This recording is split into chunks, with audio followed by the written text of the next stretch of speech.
bwe bataba kuba ebikonde omulisi wasigabanya mu Strong balabise mu ntandikwa y'enkonta n'omukaaga zabaddeko migwa wakati mu nduulu ebatasalako okuva mu bawagizi.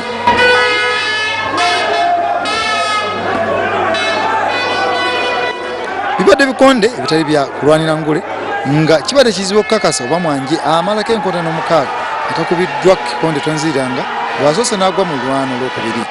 Wabula Mwanje abadde akaluba ng'ejjinja newankubadde akubiddwa ebikonde ebikyamudde abalabi asobodde okudda ku luguudo mu lwano olwokutaano n'olwomukaaga ng'ebikonde bigenze okuggwa ng'abawagizi bakyalina ennyonta.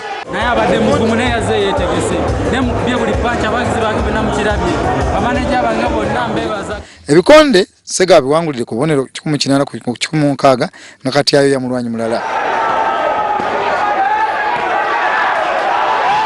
Ebikonde ebirala bikutte abalabi mu Babiro bibadde wakati wa Mbala Kaseguya akubye Jackson Ziwa ekikonde tonziriranga mu lwano olwokubiri nga babadde muzito wa Kiro Nkagamunya.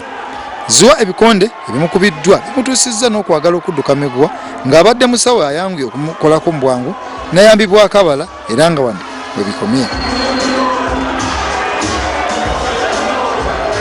Songa mbuzito bwa Kiro 55 Edward Kakembo awangudde Friday Muyaya ku bubonero mu Lwana era olutadde abalabi ku bunkenke Songa Charles Mulindwa akozesezza obukodyo bwonna okuwangula Kendrick Kyamuzi.